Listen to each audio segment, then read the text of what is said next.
महाराष्ट्रीयन कुणी आहेत का की जे त्या ठिकाणी हरियाणामध्ये जाऊन आपली मदत करू शकतात की म्हशींची चॉईस करणं किंवा मुर्रा म्हशीची चॉईस करणं हे फार महत्त्वाची गोष्ट आहे. आता आपण गावरान म्हशी घेतो तर आपल्या तिथे त्याच्यामध्ये परंतु त्यामध्ये दूध उत्पादकता तेवढ्या प्रमाणात नाहीये. परंतु आता आपण जर मुर्रा म्हशी खरेदी केल्या जातीवंत तर त्याच्यामधून दूध प्रोडक्शन चांगलं होऊ शकतंय आणि एक व्यवसायाला लाभ होऊ शकतंय की आपल्या शेतीला एक जोड व्यवसाय म्हणून तो चांगल्या प्रकारे डेव्हलप होऊ शकतो. महाराष्ट्रीयन आपला माणूस कोण आहे बाबा त्या ठिकाणी जाऊन येऊ शकतो आणि ज्याचे त्या ठिकाणी अनुभव झालेला आहे आणि त्या अनुभवातून युट्यूबरचं मी खरंच कौतुक करतो की युट्यूबरनी हे जे व्हिडिओ एक शेतकऱ्यांना हे दिसतात त्याच्या दृष्टीनं की त्याला एक मार्गदर्शन भेटतं. नाहीतर तो काय की त्याला करण्याची इच्छा असून सुद्धा त्याला बऱ्याच शेतकरी आज पुढे येऊ शकत नाही त्याला खरेदीला.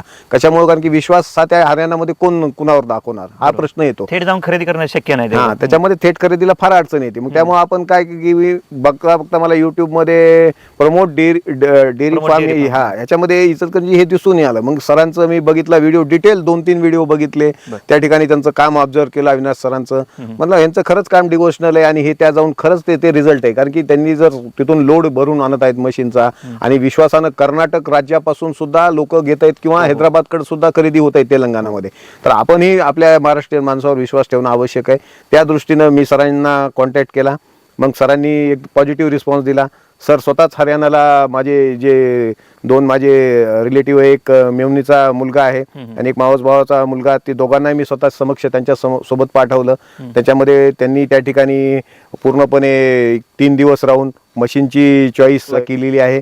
ग्रामीण भागात जाऊन म्हणजे ग्रामीण भागात जाऊन जातीवंत मुर्रा म्हशी कोणत्या प्रमाणात कशा प्रमाणात खरेदी कराव्यात, त्यांची कास कशी असावी, त्यांची ठेवण कशी असावी, त्यांची दूध उत्पादकता किती आहे, सकाळी किती आहे, संध्याकाळी किती आहे, असे 2-3 रतीब त्यांनी स्वतः आम्हाला प्रत्यक्ष त्या ठिकाणी दाखवले. शेतकरी मित्रांनो नमस्कार. सध्या आपण लातूर जिल्ह्यामधील पानगाव येथील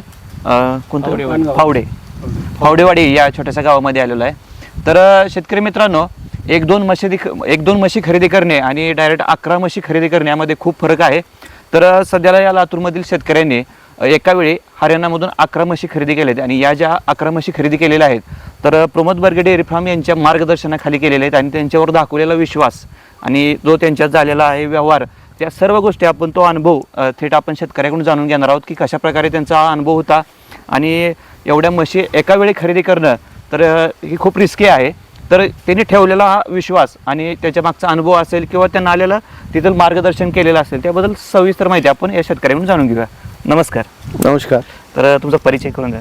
माझं नाव डॉक्टर उत्कर्ष सोपानराव गुट्टे. मी मुख्याधिकारी नगरपालिका म्हणून प्रशासकीय सेवेत काम करत आहे. परंतु या ठिकाणी फावडेवाडी या ठिकाणी माझी एक शेतजमीन आहे 2.5 एकर. त्याच्यामध्ये एकूण जमीन 10 ते 15 एकर आहे. परंतु ही या ठिकाणी एक रोड टच 2.5 एकर जमीन होती. त्या ठिकाणी माझ्याकडे सागाचे 2000 वृक्ष होते. हे फार्म हाऊस मी डेव्हलप करण्याच्या दृष्टीनं हळूहळू या ठिकाणी बरीच झाडांची लागवड केली.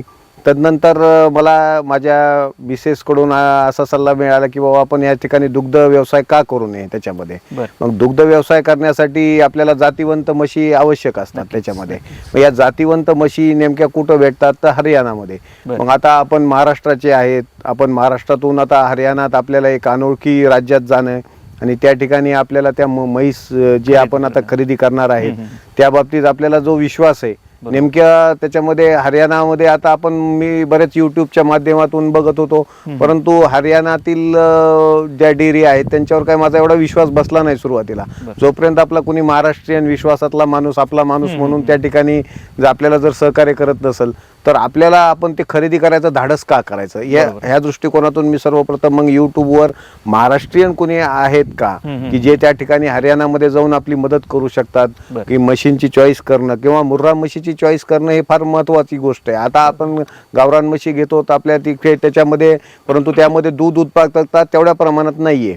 परंतु आता आपण जर मुर्रा म्हशी खरेदी केल्या जातीवंत तर त्याच्यामधून दूध प्रोडक्शन चांगलं होऊ शकतंय आणि एक व्यवसायाला लाभ होऊ शकतंय की आपल्या शेतीला एक जोड व्यवसाय म्हणून तो चांगल्या प्रकारे डेव्हलप होऊ शकतो. अनुभव कधी होता का तुम्हाला त्याच्यामध्ये शेतीचा हा फारसा दुग्ध व्यवसायातला पूर्वी काहीच अनुभव नाहीये. दुग्ध व्यवसायातला अनुभव नसल्यामुळेच आम्ही मग त्यामुळे महाराष्ट्रीयन आपला माणूस कोण आहे बाबा त्या ठिकाणी जाऊन येऊ शकतो आणि ज्याचे त्या ठिकाणी अनुभव झालेला आहे आणि त्या अनुभवातून युट्यूबरचं मी खरंच कौतुक करतो की युट्यूबरनी हे जे व्हिडिओ एक शेतकऱ्यांना हे दिसतात त्याच्या दृष्टीनं की त्याला एक मार्गदर्शन भेटतं. नक्कीच. नाहीतर तो काय आहे की त्याला करण्याची इच्छा असून सुद्धा त्याला बऱ्याच शेतकरी आज पुढे येऊ शकत नाहीत याला खरेदीला. कशामुळे? कारण की विश्वास हा त्या हरियाणामध्ये कोण कुणावर दाखवणार हा प्रश्न येतो. थेट जाऊन खरेदी करणं शक्य नाही हा, त्याच्यामध्ये थेट खरेदीला फार अडचण येते. मग त्यामुळे आपण काय की बघता मला युट्यूब मध्ये प्रमोट डेअरी फार्म ह्याच्यामध्ये इचलकरंजी हे दिसून आलं. मग सरांचं मी बघितला व्हिडिओ, डिटेल 2-3 व्हिडिओ बघितले. त्या ठिकाणी त्यांचं काम ऑब्झर्व केलं अविनाश सरांचं. म्हटलं यांचं खरंच काम डिवोशनल आहे आणि हे त्या जाऊन खरंच ते रिझल्ट आहे. कारण की त्यांनी जर तिथून लोड भरून आणत आहेत मशीनचा आणि विश्वासानं कर्नाटक राज्यापासून सुद्धा लोक घेत आहेत किंवा हैदराबादकडे सुद्धा खरेदी होत आहे तेलंगणामध्ये. तर आपणही आपल्या महाराष्ट्रीयन माणसावर विश्वास ठेवणं आवश्यक आहे. त्या दृष्टीनं मी सरांना कॉन्टॅक्ट केला. मग सरांनी एक पॉझिटिव्ह रिस्पॉन्स दिला. सर स्वतःच हरियाणाला माझे जे 2 माझे रिलेटिव्ह आहे, एक मेवणीचा मुलगा आहे आणि एक मावस भावाचा मुलगा, ते दोघांनाही मी स्वतः समक्ष त्यांच्या सोबत पाठवलं. त्याच्यामध्ये त्यांनी त्या ठिकाणी पूर्णपणे 3 दिवस राहून मशीनची चॉईस केलेली आहे. ग्रामीण भागात जाऊन म्हणजे ग्रामीण भागात जाऊन जातीवंत मुर्रा म्हशी कोणत्या प्रमाणात कशा प्रमाणात खरेदी कराव्यात, त्यांची कास कशी असावी, त्यांची ठेवण कशी असावी, त्यांची दूध उत्पादकता किती आहे, सकाळी किती आहे, संध्याकाळी किती, असे 2-3 रतीब त्यांनी स्वतः आम्हाला प्रत्यक्ष त्या ठिकाणी दाखवले आणि त्या दाखवल्यानंतरच आम्ही त्या म्हशी खरेदी केल्या. त्याचसोबत आम्ही या 10 म्हशी खरेदी केल्या. त्यासोबत आम्हाला त्यांनी एक चांगला सल्ला दिला की आम्हाला एक जो रेडा जो खरेदी करून दिलेला आहे तो फार आवश्यक आहे. कारण की काय रेडा हा फार महत्वाचा आहे. आपण आपल्या मशीनना आपण आणतो, परंतु त्यानंतर परत चांगलं प्रजनन क्षमता वाढावी यासाठी तेथीलच रेडा घेणं आवश्यक आहे. त्याच्यामुळे आम्हाला त्यांनी तो लिजवाना बुल खरेदी करून दिलेला आहे आणि तो लिजवाना बुल फार जातीवंत आहे. त्याचे रिझल्ट फार चांगले आहेत. त्याच्यामुळं आणि त्या ठिकाणी पर्टिक्युलरली गेल्यानंतर त्या ठिकाणच्या वातावरणामध्ये सरांचं जे राहणं आहे आणि किंवा त्यांच्याशी जे सहज मिळून घेण्याची क्षमता आहे हरियाणाच्या लोकांसोबत, ती फार महत्वाची आहे. कारण की आपल्याला ते आपण महाराष्ट्रातून जाणार, मग आपली फसवणूक होणार. शेतकरी काय समजतो किंवा आपण यांना पैसे देणार. कारण की जी मुर्रा म्हशीची जी रक्कम असते ती काय थोडी नसते. एक म्हैस लाख, दीड लाखाच्या वरच चलते. त्याच्यामध्ये लाखो रुपये मोजून आपण जर आपल्याला जातीवंत किंवा क्वालिटी जर आपल्याला म्हशी भेटल्या नाहीत तर आपली घोर निराशा होते आणि त्या व्यवसायापासून माणूस दूर जातो.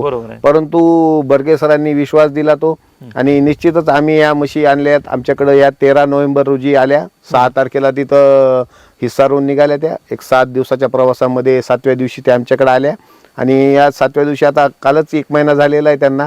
तर सध्या त्यांची दूध उत्पादक क्षमता प्रतिदिन 120 लिटर मला दूध भेटतं त्यांचं. आता सगळ्या म्हशी चालू आहेत का सध्याला? सगळ्या म्हशी चालू आहेत आमच्या. 10च्या 10 म्हणजे 10 म्हशी आणि एक रेडा.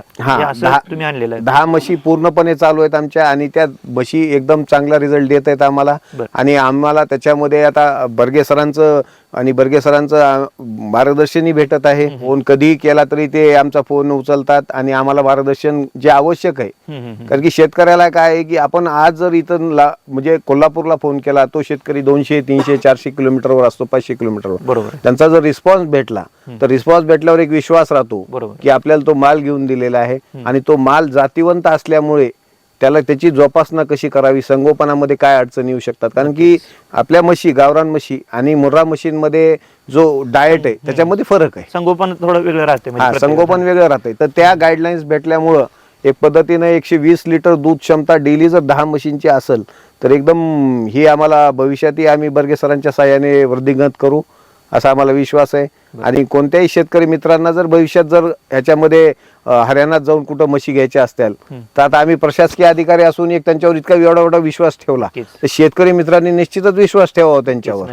कारण की ते स्वतः आपल्या सोबत येऊन स्वतः ते दूध ऑब्झर्व करतात, त्या म्हशीचे वैशिष्ट्य सांगतात, सगळ्या गोष्टी समजून सांगतात आणि एवढ्या डिटेल्समध्ये गोष्टी समजून सांगणारा आपला माणूस त्या राज्यामध्ये कोणीच नाहीये.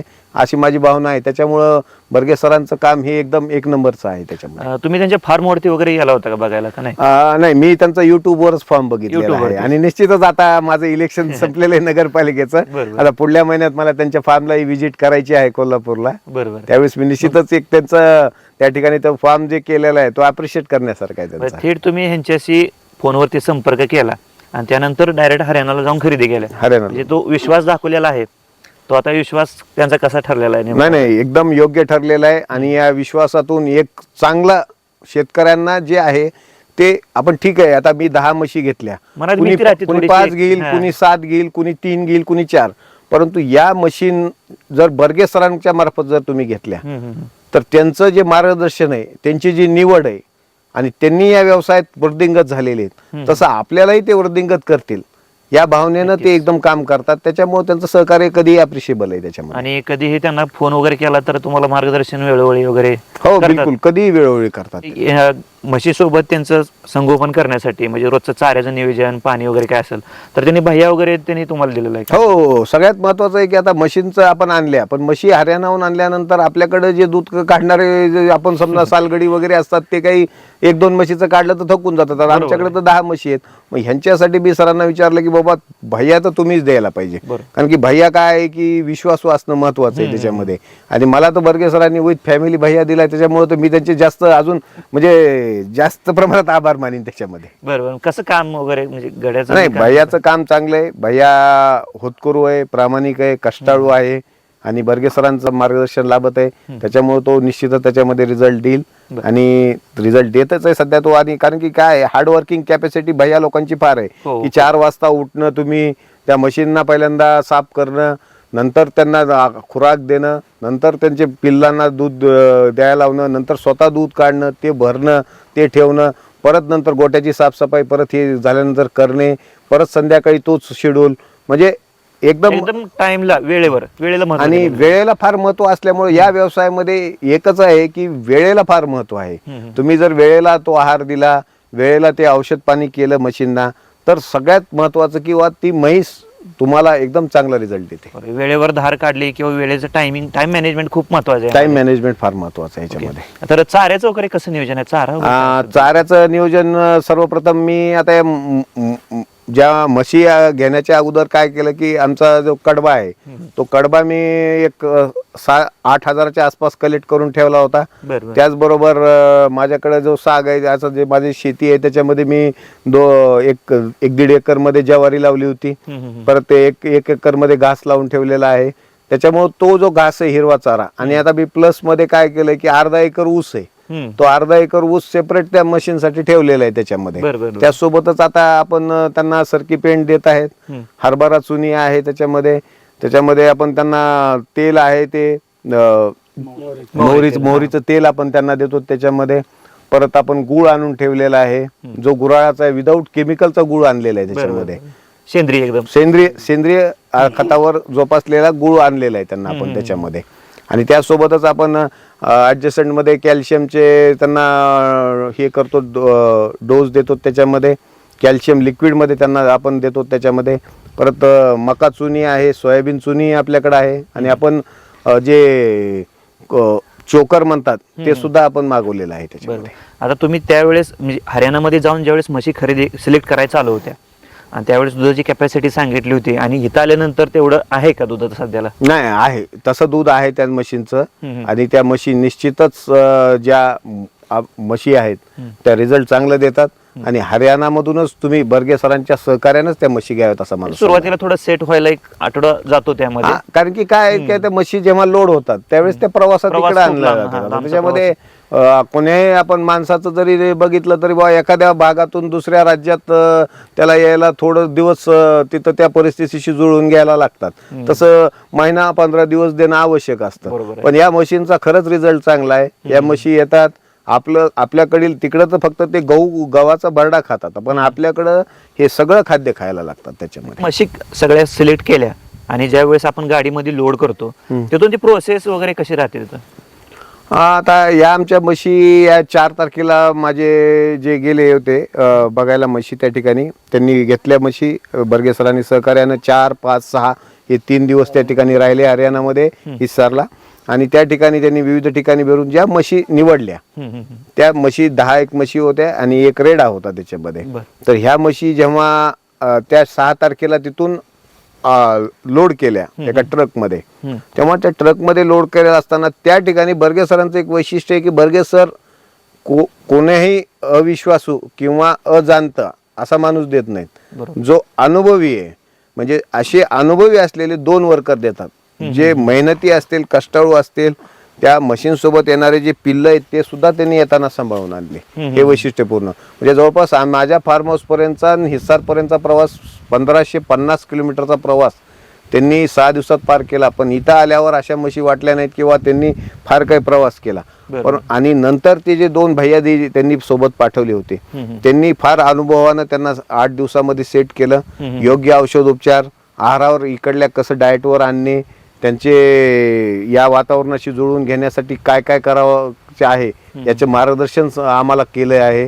आणि ते एकदम वैशिष्ट्यपूर्ण आहे. येताना जो प्रवास असतो त्यामध्ये म्हणजे म्हशी ओळखायला लागतात किंवा कुठले आजारी पडले किंवा कुठलं काय इंजेक्शन द्यायला पाहिजे, औषध द्यायला पाहिजे, हे सुद्धा त्यांना माहिती असतं. म्हटलं नाही, त्यांनी जे सोबत आमचा एक नंदलाल नावाचा जो माणूस दिला होता तो एवढा हुशार होता की तो एकदम 80% डॉक्टरच होता, वेटरनरी. तो इतका हुशार होता की त्यानं काय केलं की सोबत औषधाची किट ठेवतात. ते जेव्हा लोड करतात त्यावेळेस औषधाची किट ठेवतात की या मशीनना कोणता त्रास व्हायला आहे, हिला ताप येईल का, हिला संडास लागलेली आहे का, किंवा या वासराला थोडं अशक्तपणा आहे का, या स्वरूपाचे सगळे औषध गोळ्या त्यांच्याकडे असतात. त्यांनी स्वतः उपचार आणि स्वतः उपचार करून या ठिकाणी एक व्यवस्थित तुमचा लोड खरेदी केल्यानंतर, तुमचा 1500 किलोमीटरवर एक लोड खरेदी केल्यानंतर तो या ठिकाणी सक्सेसफुली येतो. जशी भरली तशी या ठिकाणी आहे त्या अवस्थेत आणलंय. आणि म्हणजे एक विश्वासार्ह म्हणजे बर्गे सरांचं वैशिष्ट्य आहे की जे 2 भैया दिले होते त्याच्यासोबत, हे मला वाटतंय कुठं असं नसेल की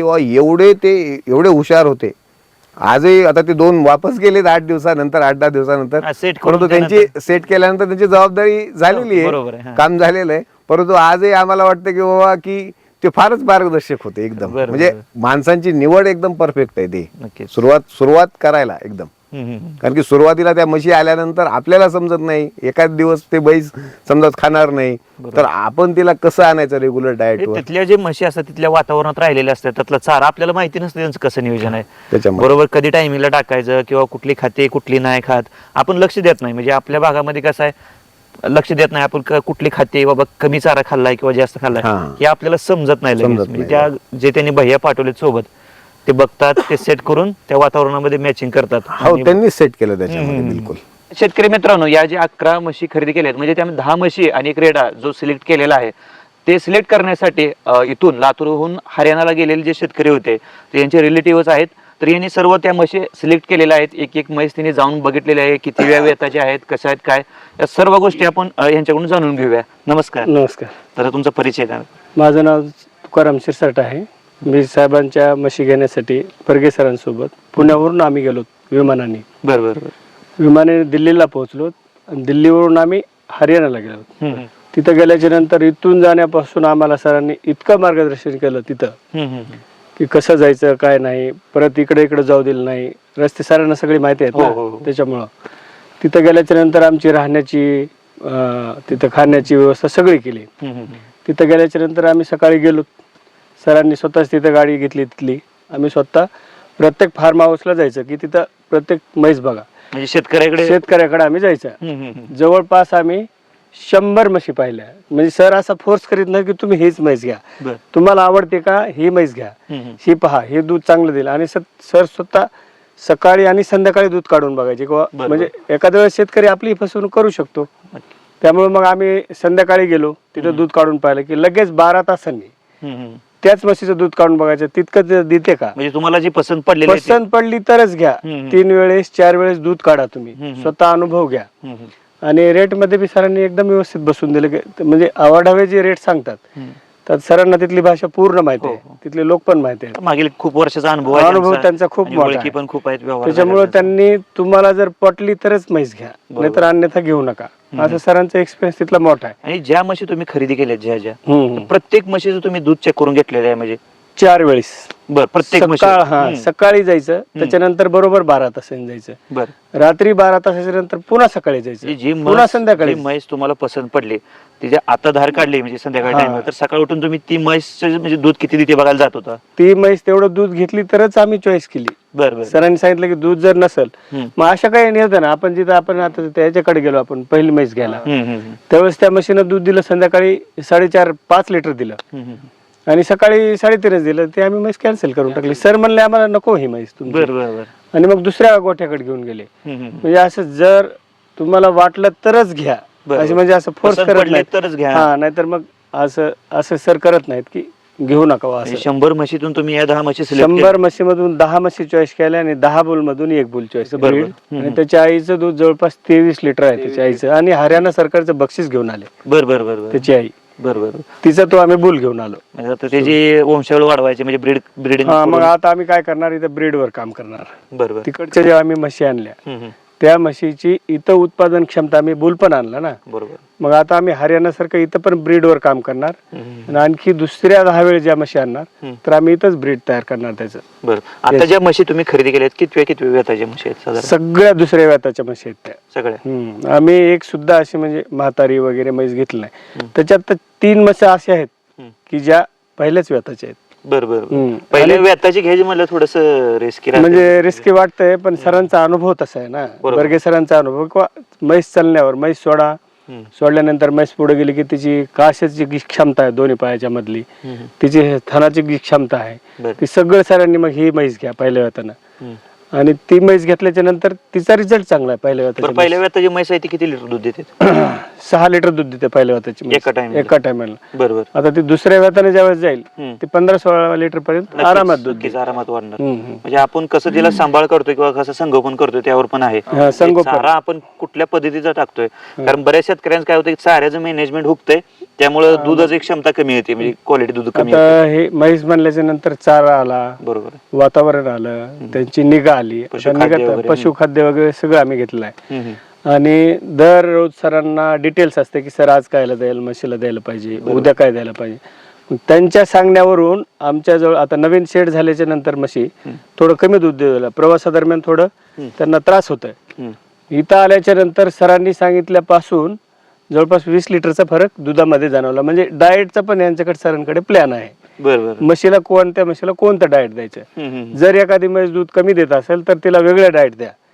आता जवळपास 1 रेंज मध्ये म्हशी आलेल्या आहेत, 6 लिटर दूध देतात वासरांना सोडून. बरोबर. आता एवढ्या म्हशी खरेदी करायचं म्हणजे व्यवहार कशा प्रकारे झालेला आहे, कारण एवढं त्यात इन्व्हेस्ट असणार आहे तुमची, आणि तिथं जाऊन ऍडव्हान्स वगैरे देणं किंवा ती पेमेंटची प्रोसेस किंवा असेल कशी होती प्रोसेस? सरांचा व्यवहार तर कसा आहे की सगळं समोरासमोर, म्हणजे त्यांना एक बोलणार आम्हाला एक बोलणार अशातला प्रकार नाही. इथं आम्ही तिथं म्हैस खरेदी केल्याच्या नंतर त्यांना फक्त आम्ही 500 रुपये इसार दिला. एक त्यांना एक म्हणजे त्या बुक केल्या म्हशी, आणि इसार दिल्याच्या नंतर मग सगळं टोटल मॅनेजमेंट झाल्यावर म्हशी सगळ्या एकत्रित गोळा केल्यावर, तर तिथं गोळा केल्याच्या नंतर मग सगळ्या मशीनचं पेमेंट केलं. आणि म्हणजे सगळे नंतर सगळं लोड केल्यानंतर पेमेंट केलं. म्हणजे सर काही अगोदर पैसे वगैरे घेत नाहीत, कोणाला असं फसवत नाहीत. आणि बाजूला नाही, असं आपल्या ग्रामीण भागामध्ये कसं बाजूला नेऊन हात दाबणं वगैरे असे प्रकार असतात, असा प्रकार सरांपाशी होत नाही. काय असेल ती समोरासमोर. तर ही आपल्याला म्हैस घ्यायची. आता ही म्हैस बघितली शिरसाट साहेब, तुम्ही ही म्हैस बघितली, ही म्हैस आपल्याला घ्यायची, तर सर प्रत्यक्ष बोलणार की ही म्हैस इतक्यापर्यंत द्या. म्हणजे बाजूला असं वगैरे घेऊन बोलत नाहीत, जे काय ते समोर समोर. दूध का दूध, शेतकऱ्याला वाटून की बाबा आपले कुठं नाही फसवणूक होती की असं अजिबात फसवत नाहीत. आणि तिथं यांची माहिती खूप आहे सरांना तिथं. बरोबर. त्याच्या ओळखी त्यातला जे व्यवहार असेल व्यापार असेल त्यांचा 1 रुपयाचा सुद्धा इकडे फेरफार सर होऊ देत नाहीत. उलट आम्हाला गाडीवाला जास्त भाडं मागू लागला येताना, तर सर सांगितले नाही म्हणले हे माझ्या जवळचे माणसं आहेत, साहेबांची माणसं आहेत, यांना आम्ही 10,000 कमी देणार. तिथं 10,000 गाडीवाल्यांना आमच्याकडून कमी घेतले. 1.25 लाख मागू लागला, तर 1.10 मध्येच त्याने इथं आम्हाला येऊन म्हशी पोहोच केल्या. बरोबर. किती 15,000 कमी केले. बरोबर. किती दिवसाचा प्रवास होता तिथून इथपर्यंत आणण्याचा? 7 दिवसाचा प्रवास होता. सरांनी तिथं प्रत्येक म्हैस गाडी करून तिथं आणली आणि तिथं सगळ्या कलेक्ट केल्या. सगळ्यांचे फोटो घेतलेले किंवा आपण घेतलेली म्हैस हीच आहे का. म्हणजे मग त्यांना एक बिल्ले वगैरे बांधले, सगळे एक खट्या गोट्यामध्ये भरल्याच्या नंतर त्यांचा सगळा जे व्यवहार होता ते सगळ्यांचे पैसे नंतर दिले. म्हणजे सरांनी तिथं म्हशी घेतल्यावर बी 2 दिवस ठेवून घेतात, 1-2 दिवस. ही घेतलेली म्हैस इतकंच दूध देते का, बर बर तिथं पण आणखी चेक केलं जातं. बरोबर तिथं तर केलं जातं. म्हणजे कसं शेतकरी आपल्याला फसवतो ना, बरोबर विक्रीसाठी एखाद्या वेळेस दूध थांबवू शकतो. मग ते सर तिथं पण चेक करतात किंवा ही म्हैस इतकी दूध देते का त्या जागेवर स्पॉटला. बर 2 दिवस तिथं दूध काढून मग सगळ्या म्हशी त्यांचे सगळे वासरं आणि त्यांच्यासोबत 2 भैया. त्या भैयाला किट द्यायची, मेडिकल किट, आणि व्यवस्थित मोठ्या 12 टायर गाडीमध्ये म्हशी लोड करायच्या, खाली माती वगैरे टाकून तिथली. त्यांचा चारा पण त्यासोबत असेल ना. त्यांचा गव्हाचा भुसा तिथं भरायचा, पेंड भरायची, ज्या म्हशीली जे खाद्य आहे ती, आणि किट पण भरायची मेडिकलची सोबत. आणि तिथं म्हशी व्यवस्थित लोड करताना सुद्धा सरांनी व्हिडिओ टाकला होता की ह्या म्हशी लोड आम्ही करलो. म्हणजे आम्ही घेतल्या वेगळ्या आणि आल्या वेगळ्या असं नाही झालं. बरोबर आहे बरोबर. म्हणजे ती बघून घेतो तुम्ही, कारण तुम्ही जी ठरवलेली म्हैस आहे सकाळ उठून जी तुम्ही घ्यायला जाता त्यावेळेस तीच म्हैस आहे का, त्यासाठी तुम्ही व्हिडिओ किंवा फोटो काढून मग आम्ही तिथे गेलो की पहिले सुरू म्हशीचा व्हिडिओ घ्यायचा किंवा फोटो घ्यायचा, आणि सकाळी पण तीच म्हैस आणि तेच वासरू. म्हणजे सर सांगायचे याचा फोटो घ्या, दूध घ्या, हे बघा समोरासमोर काय आहे ते बघा. नंतर परत आम्ही जिथं मुक्कामाला होतो तिथून जायचं आणि म्हशीची तीच म्हैस तेच वासरू. असं म्हणजे इकडं असं होतंय आपल्या महाराष्ट्रामध्ये की एका म्हशीला दुसरं वासरू लावून देतात, असं होतंय. पण तिथं असं होत नाही. बरोबर. आणि सरांचा अनुभव तिथं दांडगा आहे. आणि त्या 7 दिवसाच्या प्रवासादरम्यान आम्ही मग 2 भैया सरांनी, म्हणजे सरच भैया निवडतात आणि त्या भैयाला व्यवस्थित सांगतात किंवा इथपर्यंत म्हशी कशा आणायच्या. 10 म्हशी, 10 वासरा आणि 1 लिजवाना बोल व्यवस्थित त्यांनी इथं पोहोच केला, व्यवस्थित प्रवासादरम्यान. म्हणजे नाईटला प्रवास करायचा, दिवसा मग आराम द्यायचा, त्या म्हशीला खाद्य द्यायचं, दूध पण, म्हणजे त्यांचं संगोपन त्या वासरांचं करणं इतकं म्हणजे व्यवस्थित मॅनेजमेंट आहे की जशा म्हशी तिथं होत्या तशा इथं शेप उतरलं, एकदम शेप. आणि इथं म्हशी आल्यानंतर त्यांचं मार्गदर्शन होतं का व्यवस्थित? मग इथं सर आल्याच्या नंतर सरांनी फोन केला की आपली गाडी इथपर्यंत आली, आज इथपर्यंत येईल, आज इतका प्रवास करेल. बरं, अपडेट प्रत्येक म्हणजे गाडी सर भरली, आज तिथून भरली बरं का गाडी सर, इथं आली, तिथं आज थांबली कुठं, ते थांबे सुद्धा सरांनी सांगायचे. बरोबर आहे. आणि त्या भैयाला बोलून घ्या, मग भैयाला बोलायचं, ते भैयाने व्यवस्थित मॅनेजमेंट करून इथपर्यंत त्यांनी म्हशी पोहोचवल्या. पण त्यांचं प्रवासामधलं जे नियोजन आहे एकदम अप टू डेट. म्हणजे तिथं जशा म्हशी भरल्या तशाच इथं उतरायच्या म्हशी कशा, खडक टाकून घ्या, माती टाकून घ्या, त्याच्यावर म्हशी व्यवस्थितपणे उतरा, असं सगळं गायडन्स. आणि तिथून पुढे बी त्यांनी इथपर्यंत येईपर्यंत एकदम व्यवस्थित गायडन्स केलं. म्हणजे कुठलाही धोका नाही, ना फसवेगिरी नाही, पैशामध्ये नाही, म्हशीमध्ये नाही, काही नाही.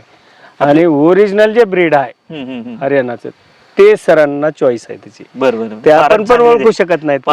पारक म्हणजे हिसारचं जे ओरिजिनल दुधाची म्हणजे कॅपॅसिटी, दूध देणाऱ्या म्हशीची कॅपॅसिटी, म्हशीचं चलणं, म्हैस कोणती पायात हे आहे का, म्हैस दातात कशी आहे, कमी जास्त सडतलं अंतर असेल किंवा म्हैस अशी म्हणजे कशी, म्हणजे एकदम चॉईस तिचे सगळे गुण तिचे, दात वगैरे, आणि कुठला दोष नाही का ते बघून सर म्हैस चॉईस करतात. बरोबर. आणि स्वतः घेऊन चॉईस करतात. आणि ती म्हैस बघितल्यानंतर किती वेळ येतात ते सुद्धा सांगतात ते. आणि मग आम्ही दुसऱ्या वेळाच्याच म्हशी आम्ही उचलल्या. काय वेळेस शेतकरी सांगतात की तिसऱ्या, म्हणजे पहिल्या दुसऱ्या सांगतील पण असतात जास्त. मग सर म्हणतात हे नाही, ही तिसऱ्या येताची आहे. सर सांगतात की मग तुम्हाला किती घ्यायच्यात, दुसऱ्या येताची म्हैस अंगापिंडानं मजबूत जाडजोड असलेली सरांनी उचलल्या. एक खट्या सरांच्या ओळखी तिथे तशा आहेत.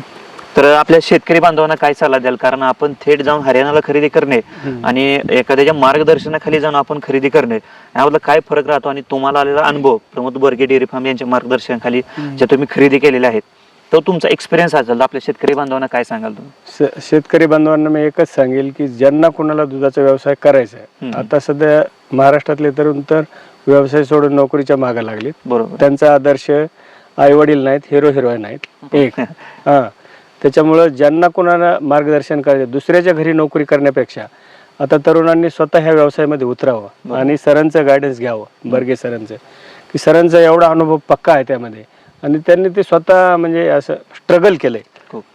आणि त्याच्यामुळं आता या म्हशी घेताना सरांना घ्यावं, तिथं जावं. तिथं जर जायचं नसेल तर सरांचा स्वतःचा डेअरी फार्म आहे, तिथं पण सर ते म्हशी आणून विकतात. दुसऱ्याच्या दारामध्ये नोकरी करण्यापेक्षा स्वतः तरुणांनी पायावर उभं राहावं, सरांच्या मार्गदर्शनाखाली व्यवसायामध्ये यावं असं मला वाटतं. ओके.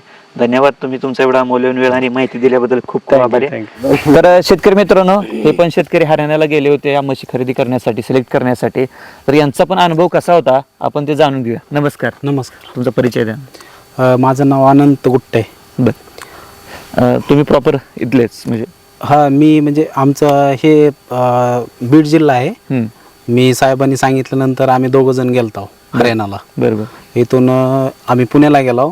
पुण्यावरून फ्लॅटनं विमानानं दिल्लीवरून मग 4 व्हीलर गाडीनं हरियाणाला गेलो. म्हणजे म्हशी खरेदी करण्यासाठी तुम्ही हा, पण म्हशी यांच्यासोबत? खरेदी करण्यासाठी आम्ही सोबत गेलो. तुम्हाला यातला अनुभव होता पहिला, म्हणजे कधी व्यवसाय वगैरे केलेला? नाही, ह्याच्या आधी कधीच नाही व्यवसाय केला. बरोबर.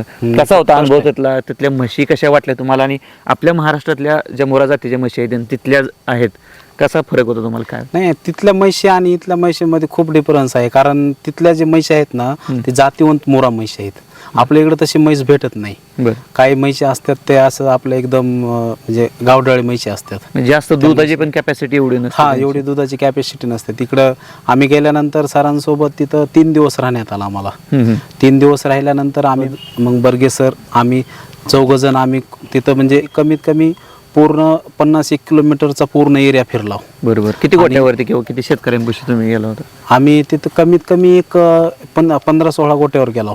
बरोबर. हा, तिथे गेल्यानंतर आम्ही स्वतः म्हैस चॉईस केला. म्हणजे एक म्हैस चॉईस करायची आणि ती जर आपल्याला आवडली तरच घ्यायची. असं काही सरांचं काही बर्डन नव्हतं की बाबा ती म्हैस घ्या, हे करा. असं आपला काहीच नाही. व्यक्ती तिथं असल्यानंतर खरेदी करायला एक भीती वाटत नाही म्हणा? ते कसं आहे, आपल्यासोबत जर आपला महाराष्ट्रीयन माणूस असेल किंवा व्यक्ती असेल तर आपल्याला असं काहीच वाटत नाही. कारण आपला त्यांच्यावर विश्वास असते. बरोबर. आणि ते आपण डायरेक्टली गेल्यानंतर आपली 100% फसवणूक होणार. तिथं काय करतो आपण गेल्यानंतर ते आपल्याला एकतर किमतीमध्ये ते जास्त सांगणार, फसवणूक करणार, किंवा मग ते काय होणार की लोड करताना म्हैस हीच आपण जे घेतलेले असते ते न देता दुसरी दिले तर आपण त्याला काहीच करू शकत नाहीत. बरोबर. पण आपला माणूस असेल तर आपली सगळी जबाबदारी आपल्या माणसावर असते. आणि ते आपल्याला जे पाहिजे ती म्हैस आपल्याला इथपर्यंत येते. म्हणजे ते व्हिडिओ मध्ये दाखवतात, एक किमती सांगतात वेगळ्या, परत म्हैस देतात वेगळे, असं खूप प्रकार त्या ठिकाणी होतं. फसवेगिरी भरपूर होते तिथे. पण आपला माणूस असल्यानंतर, आणि अविनाश सरांचा अनुभव खूप मोठा आहे. ते तिथं खूप दिवस झालं, खूप वर्षापासून त्यांचं म्हणजे येणं जाणं आहे. त्याच्यामुळे त्या गोष्टीमध्ये ते एकदम परफेक्ट आहेत. त्यांच्या ओळखी पण आहेत भरपूर त्या ठिकाणी. आणि त्या ठिकाणी शेतकऱ्याकडे गेलता का असं फार्मवरती तुम्ही? आम्ही शेतकऱ्याकडे नाही, तिथं फार्मावर गेला आम्ही. गेल्यानंतर ते म्हणजे तिथं शेतकऱ्यांनी म्हैस आणायच्या. मग ते आम्ही तिथं चॉईस करायची, जी आपल्याला म्हैस घ्यायच्या ना ती म्हैस चॉईस करायची. आणि ती म्हैस चॉईस केल्यानंतर मग त्याची किंमत ठरणार. किंमत ठरल्यानंतर ज्यावेळेस सगळ्या गोष्टी होत्या, आम्ही 2 टाइम दूध काढून घेतलं त्या म्हैशीचं. सकाळी एकदा काढायचं आणि संध्याकाळी एकदा काढायचं. त्या गोष्टी सगळ्या झाल्यानंतरच मग नंतर आम्ही घेतलं. किती दिवस तुम्ही त्या ठिकाणी होता? म्हणजे आम्ही 3 दिवस होतो तिथं. 3 दिवसामध्ये तुम्ही एवढ्या 100 म्हशी पाहिल्या हा, आणि त्यातून 10 सिलेक्ट केल्या? 10 म्हैस सिलेक्ट केल्या. ओके. तर शेतकरी मित्रांनो, हा होता शेतकऱ्याचा अनुभव की ज्या ठिकाणी डायरेक्ट हरियाणाला जाऊन म्हशी खरेदी केलेल्या आहेत. 1-2 म्हशी नाही तर तब्बल 10 म्हशी खरेदी केल्या आहेत आणि एक बुल त्यांनी सिलेक्ट केलेला आहे या ठिकाणी. तर हा जो अनुभव होता आणि हा जो प्रमोद बर्गे डेअरी फार्मवरील विश्वास होता तो अगदी खरा ठरलेला आहे. आणि ह्या तुम्हाला जर म्हशी खरेदी करायची असतील आणि तुम्हाला डायरेक्ट हरियाणाला जाऊन जरी खरेदी करायची असतील तर प्रमोद बर्गे डेअरी फार्म यांच्या मार्गदर्शनाखाली अविनाश दादासोबत तुम्ही जाऊन सुद्धा खरेदी करू शकता. आणि यांच्या फार्मवरती सुद्धा म्हशी तुम्हाला भेटतील. तिथे सुद्धा विक्रीला म्हशी अवेलेबल असतात. तर भेटूया पुन्हा एकदा नवीन माहिती आणि नवीन व्हिडिओ घेऊन. धन्यवाद.